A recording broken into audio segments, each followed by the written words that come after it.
que Ricardo agrega un concepto que en ese momento es revolucionario, que es lo que él llama la renta diferencial. Anótenlo por favor. La renta diferencial de la tierra estamos hablando, ¿no? La renta diferencial de la tierra. ¿De qué estamos hablando con la renta diferencial de la tierra? Ricardo observa lo siguiente. Él ve que si tenemos estos tres factores de producción terratenientes, tenemos el trabajador y tenemos el capitalista, él dice, los salarios de, obviamente, los trabajadores en algún punto se mantienen constantes a lo largo del tiempo. Los salarios van a alcanzar siempre para mantener la subsistencia del trabajador y su familia.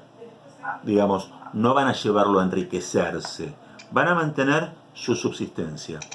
Incluso se hace alguna diferenciación en esta subsistencia, que obviamente no es lo mismo la subsistencia de un obrero inglés que de un obrero de la India, digamos, que considera en subsistencia no solo la comida o la indumentaria o el lugar para vivir, sino considera en subsistencia también artículos de recreación que hagan a su comodidad y a su calidad de vida. Obviamente considera que los obreros industriales ingleses tienen una subsistencia más cara y ganan mejores salarios, pero porque tienen mayor productividad y consiguen mayor cantidad de productos gracias a la industria.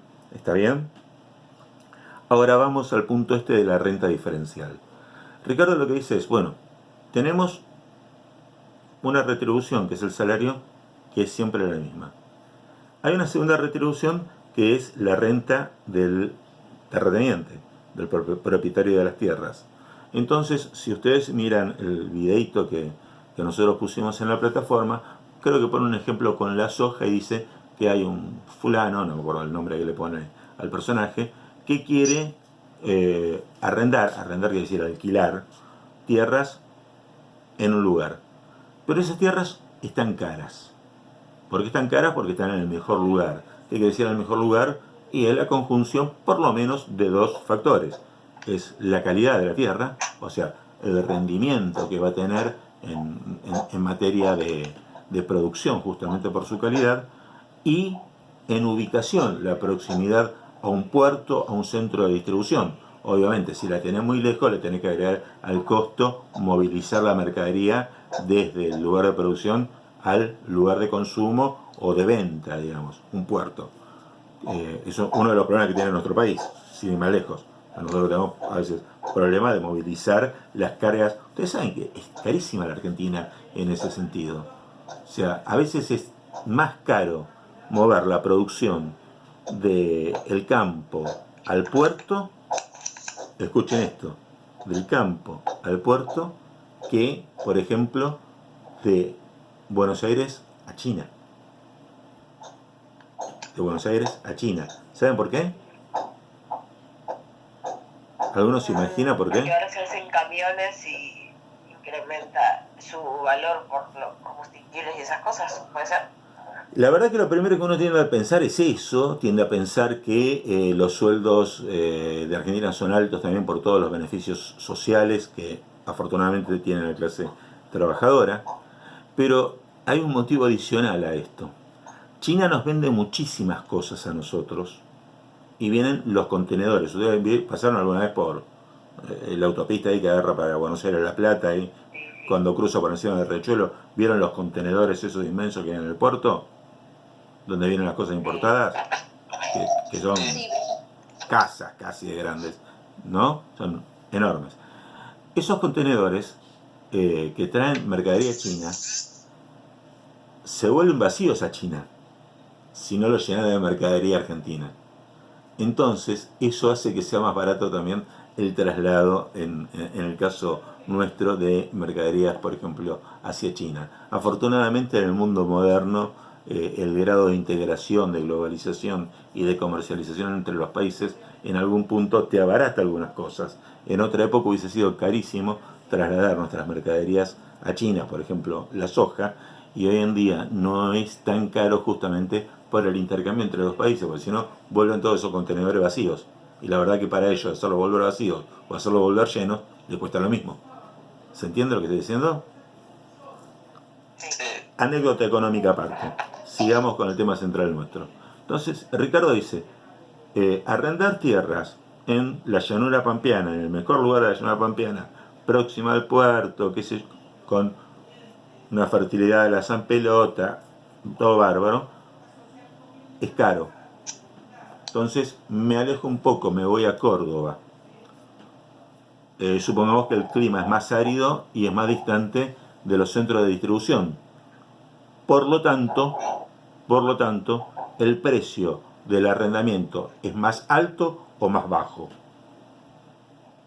Abajo. Más bajo, lógicamente, porque la tierra tiene menor rendimiento y porque la ubicación es peor, está más lejos, hay que moverla, hay que gastar en transporte. ¿Estamos de acuerdo? Entonces, pagamos menos alquiler. Sí. Y aparte, si la tierra es de menor calidad, también hay mayor cantidad de trabajo humano que poner para sacar rendimiento de esas tierras.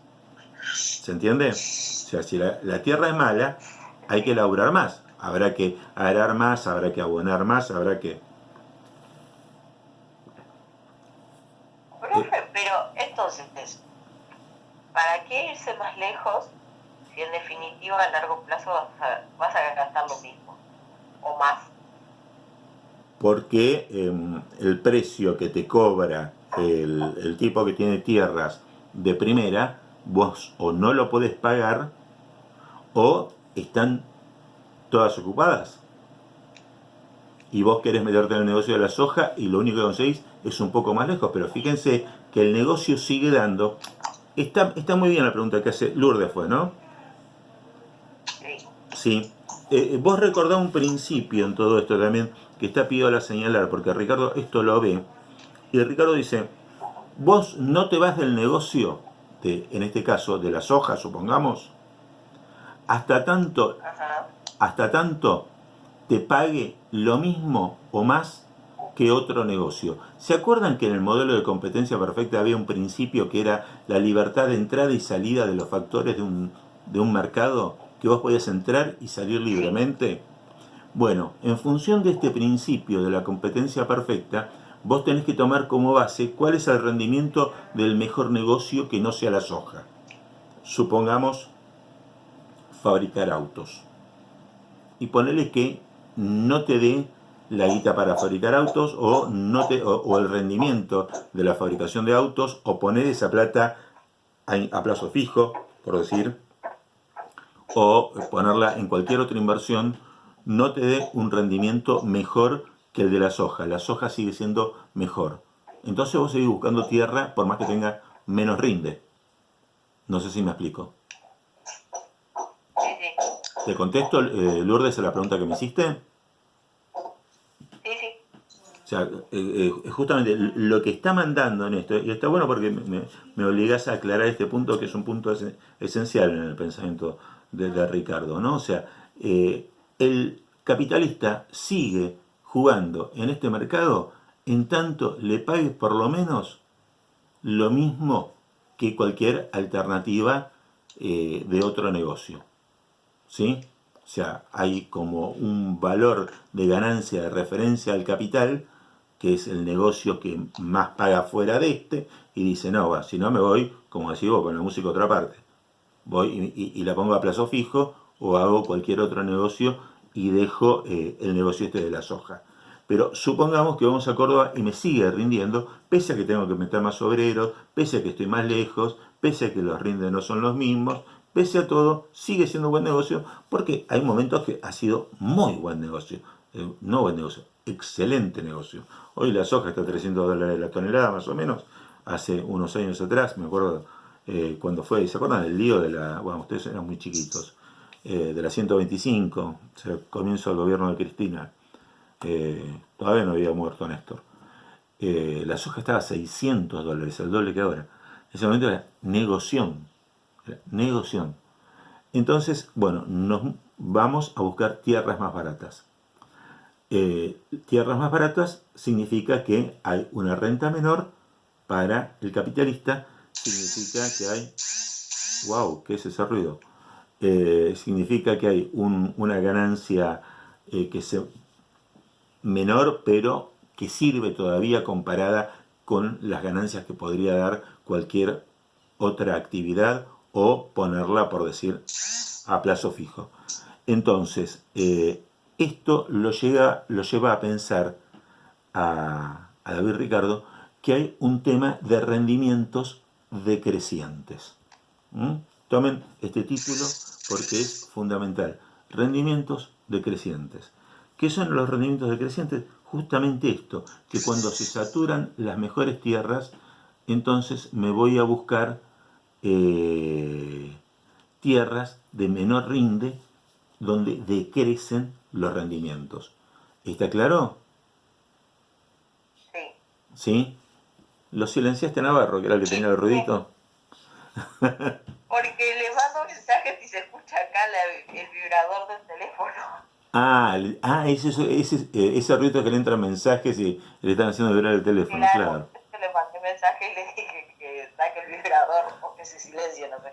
Ese ruido, yo lo he escuchado un montón de veces y no lo había asociado con la vibración del teléfono, tenés razón. Sí, lo tienen que sacar porque... Era mío. Es mortal. Es mortal, realmente es muy antipático el ruido. Bueno, estamos diciendo entonces... ¿Cómo? Volvió la luz. Volvió la luz. Bueno, entonces estamos diciendo que Ricardo acá esboza o señala esta ley que se la va a llamar y que va a ser muy importante, la de los rendimientos decrecientes, en este caso de la tierra. Pero también es muy importante que la tengan anotada y que la tengan grabada, porque va a haber una corriente que vamos a estudiar posteriormente, no ahora, seguramente después del receso invernal, que se va a llamar el marginalismo. Y que va a tomar nota de esto y lo va a perfeccionar. ¿Mm? Ricardo, cuando habla de los rendimientos decrecientes, habla de la idea de los rendimientos de lo que se llama marginales decrecientes. Marginales porque se van yendo más a los márgenes, se van alejando del centro, ¿sí? Se van alejando del centro de los negocios. Pero señala cosas como esta. A ver, ¿cómo entender la influencia de esto? Que después lo vamos a ver con más detalle en los marginalistas. Si yo tengo que pintar un baño, si yo tengo que pintar un baño, con un pintor, con un trabajador, ¿lo pinto? ¿Sí? Sí. ¿Rápido hago negocio?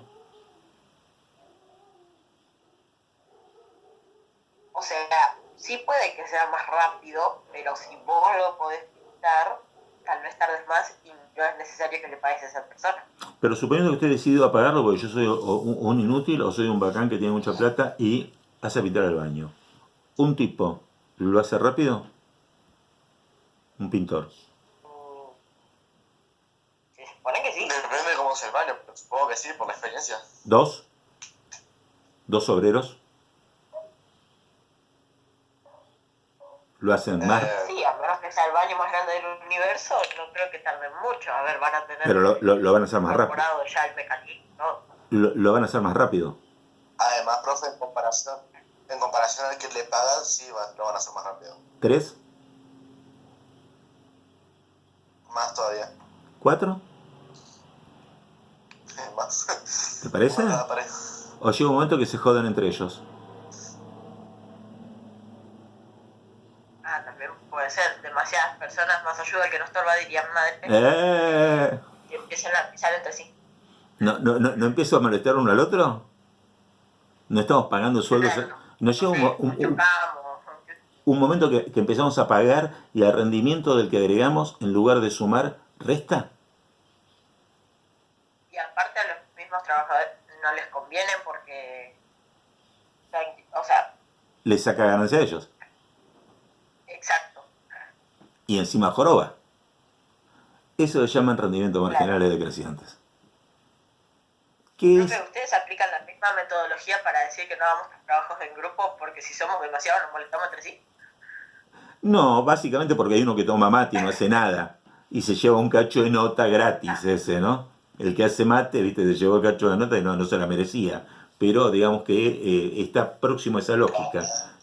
En los grupos tengo el rendimiento marginal decrecientes. ¿Dónde está el rendimiento marginal decreciente? En el fulano que se va mate y no labura. Rica, ¿eh? Profe, me está ofendiendo. Perdón, ¿Vicky Me habló? está ofendiendo. ¿Qué es la que Y se yo, va? ¿Sos Vicky la que yo soy habla? un mate, pero yo también trabajo. Por lo visto sos la que se va mate, ¿no? Y también trabajo. Discúlpeme. Ah, bueno, está bien, serás una maravilla que sean las dos cosas, pero en términos generales el que se va mate es el que mira y se llevó la nota de medio de regalo, ¿no? Entramos en el terreno de los rendimientos marginales decrecientes. Pero igualmente lo vamos a ver con mayor detalle con los marginalistas. eh, pero Ricardo en todo, Ricardo es como pionero, ¿no? Es el que pone la primera semillita, o sea, ya dijimos, valor, trabajo, ¿sí? Antes que Marx. Los rendimientos decrecientes, antes que los marginalistas. O sea, Ricardo en todo esto lo va señalando con mucho poder intelectual. Y piensen, insisto, que no es un académico, no es un profesor de la universidad, no es un tipo de ciencias, sino que es un tipo práctico de negocios, pero visualiza todas estas cosas. Y por último, no es por último, Ricardo, es muy largo para charlar, pero digamos, por último, a ver, ¿en qué hora andamos? Sí.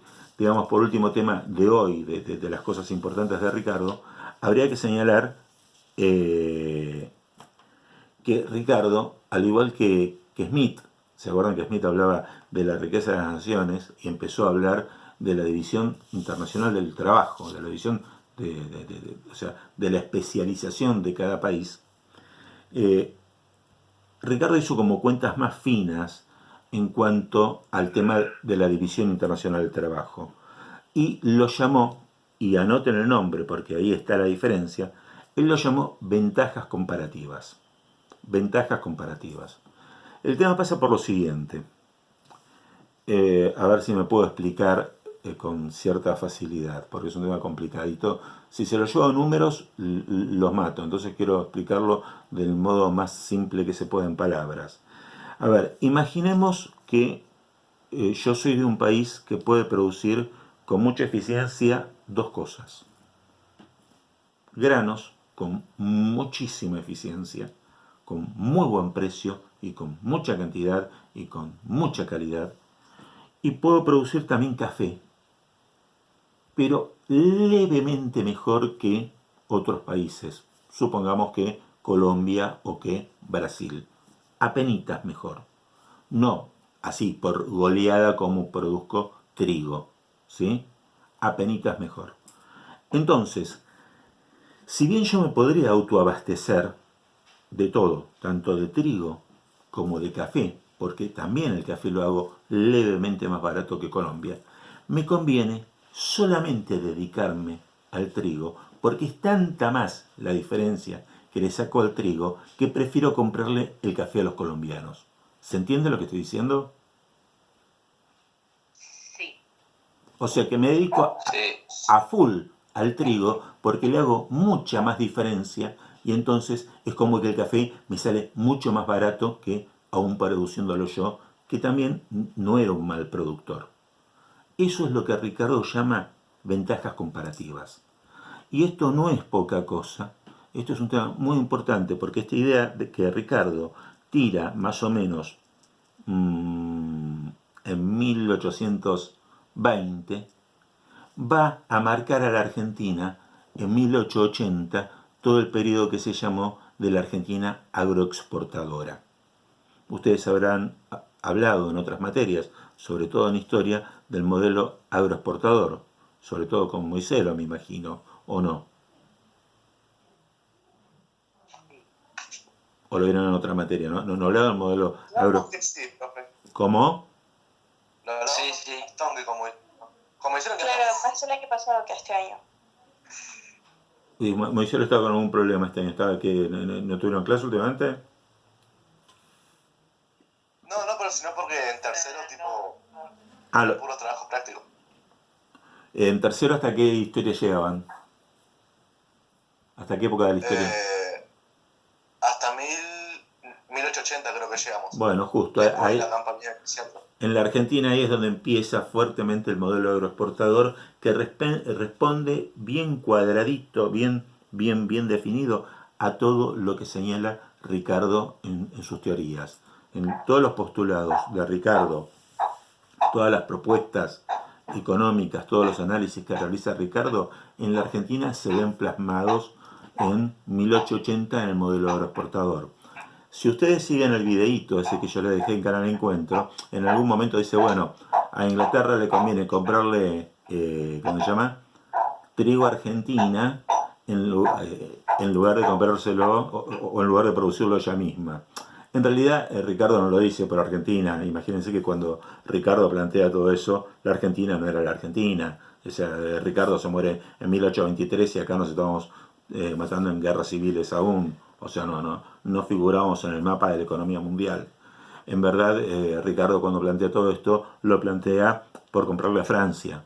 ¿Se acuerdan que Francia, Quesnay y la fisiocracia y todo eso, y que era un país todavía bastante vinculado con el campo, y que la segunda revolución industrial, como se lo llama, llega más tarde al continente, y estamos hablando justamente de comienzos de la década del 20.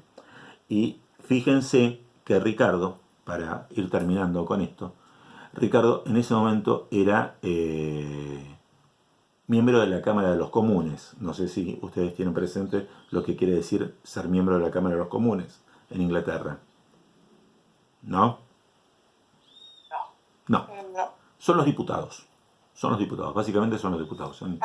En Inglaterra tienen dividido la Cámara de los Lores y la Cámara de los Comunes. Los Lores son los nobles, sería el equivalente acá a los senadores, que son menos, y la Cámara de Diputados son los representantes del pueblo, que son más. ¿Sí? David Ricardo, después de rehacer esa fortuna que comentábamos, se dedicó mucho a la política también. Y sobre todo a defender los intereses de quien consideraba una clase muy productiva, y seguimos considerando una clase muy productiva, que es al empresario, que es el que en última instancia da trabajo y genera trabajo, en contra de los intereses de los terratenientes. Justamente Ricardo plantea todo esto porque se encarecían innecesariamente las cosas, porque los precios, según Ricardo, que terminaba tomando la mercancía, eran los precios del valor trabajo dado por los terrenos que están en los rendimientos decrecientes. O sea, los terrenos de Córdoba, en nuestro ejemplo. ¿Se acuerdan cuando hablamos de los terrenos de Córdoba? Obviamente la producción de Córdoba era más cara que la de Buenos Aires. ¿Y cuál va a ser el precio? ¿El que fije Córdoba o el que fije Buenos Aires? El que fije Córdoba, porque si no, si es el que fije Buenos Aires, que puede ser más barato, Córdoba se funde. Entonces son los precios de Córdoba. Y Buenos Aires aprovecha y se lleva un sobrevalor, una sobreganancia. Es decir, que para Ricardo el ¿cómo se llama? El terrateniente, gana demasiada plata. Por ese motivo, él, como diputado, digamos, como miembro de la Cámara de los Comunes, lanza un enfrentamiento muy duro contra los terratenientes en defensa de los empresarios, en defensa del capital, digamos, de trabajo, y termina transformándose en ley, en la ley de apertura de la importación de cereales, recién en 1831, ya habiendo muerto Ricardo en 1823. ¿Sí? Y esto es en algún punto lo que termina siendo, como decía antes, lo que llevó a la Argentina esta visión a ese periodo que se dio entre 1880 y el 1930, que se lo llamó la Argentina agroexportadora. ¿Queda claro más o menos esta idea? Sí. ¿Jóvenes? Sí. ¿Sí?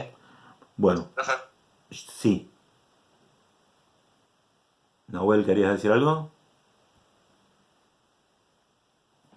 Yo voy cerrando la grabación no, esta. que sí, A ver, decime. ¿Crees que sí? O sea, no, claro, tendrías que ver el video, esto está en los apuntes escritos, también en los PDF, lee los PDF, está en el 5, yo lo dejé puesto en el muro para que no se lo pierdan y repasar lo que hemos charlado en esta clase. Pero tengan en cuenta todo esto que vamos a tomar una pruebita la semana que viene. No sé si el mismo lunes o la pateamos para el viernes para que puedan estudiar un poco más. No sé cómo prefieran ustedes. Yo voy cerrando acá. Cierro por el otro, por la grabación, ¿no? Terminamos con este tema por hoy.